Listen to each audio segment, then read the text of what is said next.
Ayun, magandang araw. Okay, tuturo ko naman ngayon kung paano tayo bibili ng key, no, ng license key nito. Okay, so sa pricing natin, sabi ko nga dun sa demo natin, 30 pesos lang per 30 days o 1 peso per day. Okay, so saka may additional 1 day grace period siya.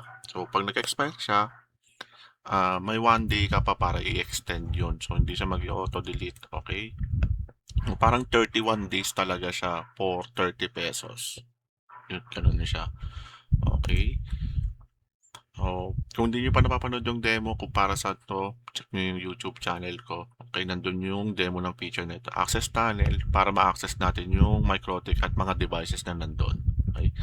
So, start tayo. Punta kayo sa website na to, accesstunnel.network. Okay. Ayan, puntahan nyo lang yan. Then, click login. Okay, kung wala pa kayong account, create muna kayo. Kung meron na, sige, diretso na kayo. Ayan. So, ito kagad yung makikita nyo malamang since bago pa lang kayo, puro zero yung makikita nyo dyan. Diretso kayo sa VPN or purchase VPN. Okay? Ayan. Then, pindutin nyo lang to. Purchase new VPN. Okay? Kailangan natin ng payment reference number since wala pa, by VPN muna tayo. So, lagay lang natin yung mobile number natin. Then, proceed payment.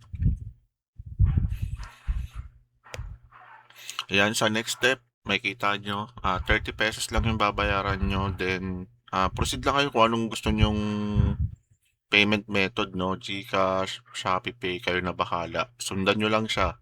Ako, ShopeePay ako kasi ni-scan lang to. Okay. So, gamitin ko lang yung aking Maya. Wait lang, scan ko lang siya. Babayaran natin siya, 30 pesos. Wait lamang.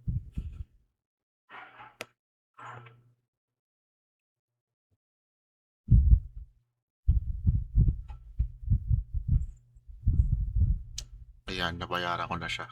Loading lang. Ayan, okay na siya. So, magkano to auto-refresh? So, kung hindi mag-auto-refresh, pwede nyo naman siya i-refresh. Refresh ko. Ayan, nag-refresh na siya. Okay. So, pag nag-success siya, pupunta siya sa success page. No, nakabayad ka na. So, ang ginagawa nito, gine-generate pa niya yung license key mo. Okay, so maghintay lang muna tayo ng 5 minutes. Pwede mag-Facebook muna kayo. So, refresh nyo lang. Minsan, ano to eh, mabilis to eh. Refresh nyo lang hanggang sa okay na yung ano, yung payment reference number. Okay, mga maximum 5 minutes yan eh. So, balikan nyo na lang muna. Basta wag nyo i-close yung page. Okay, so antay-antay tayo. Baka, try natin refresh. Ayan. So, ito na siya. Meron na tayo ngayon, no, na ano na ah, account. O, kailangan natin to. Yung payment reference number. Okay, copy natin 'yan. Then close natin yung kanina.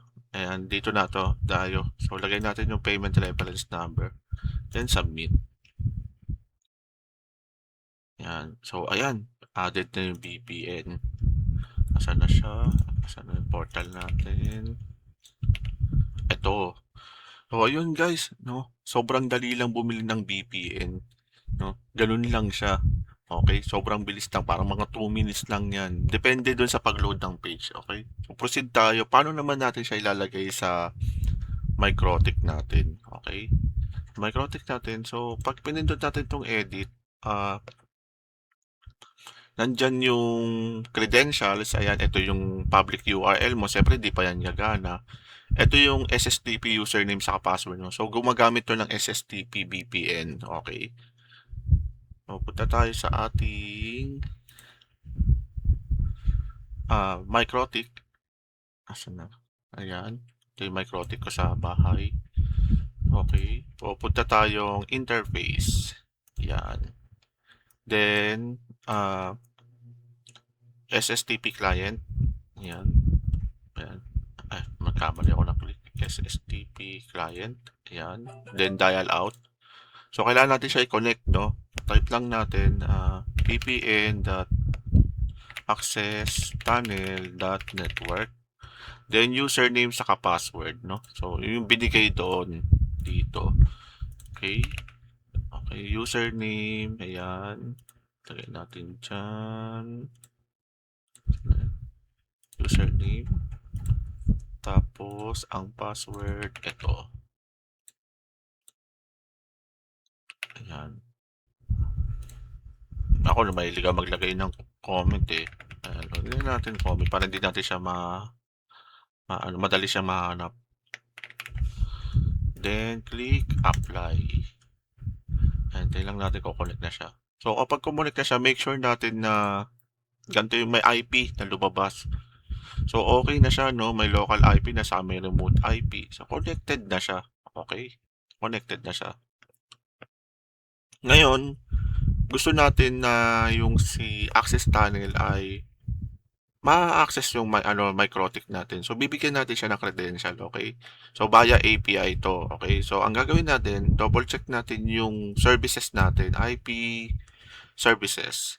Ayan, make sure na ang API ay naka-enable. Ayan, alam ko yung iba sa inyo dinidisable to kasi security reason, tama naman yon. Pero kung gagamitin natin, enable natin, okay? Check natin yan. Okay? Kung okay na, mag-create tayo ng account, no? Ako kasi meron na akong account. Ayan, meron na akong test account. Ayan, teka, change ko yung password.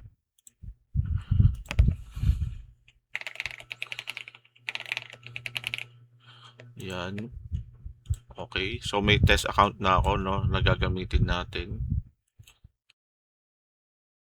So, punta na tayo dito sa MikroTik. So, ilagay natin yung test account natin. Okay, dito sa username. Okay, test account. Kung ano yung username na ginawa nyo. Then, yung password ng MikroTik nyo. Yan, then test connection. Yan. So, may mga ano naman to, may mga reminder naman to na kailangan username password tama, yung API is ready, okay? So, test connection natin. Ayan. So, meaning yan ay nakapag-connect na si MikroTik natin, ay system natin, si Access Tunnel sa MikroTik nyo. So, ready na siya, okay? Okay nyo lang, then save. Ayun.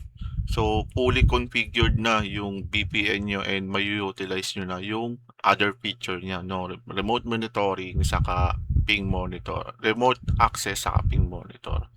Okay, so sa next video ko, papakita ko naman yung remote access, okay? Saka yung ping monitor. Oh, guys, yun lang. Panoorin nyo lang yung video. Sobrang dali lang, okay? Maraming salamat.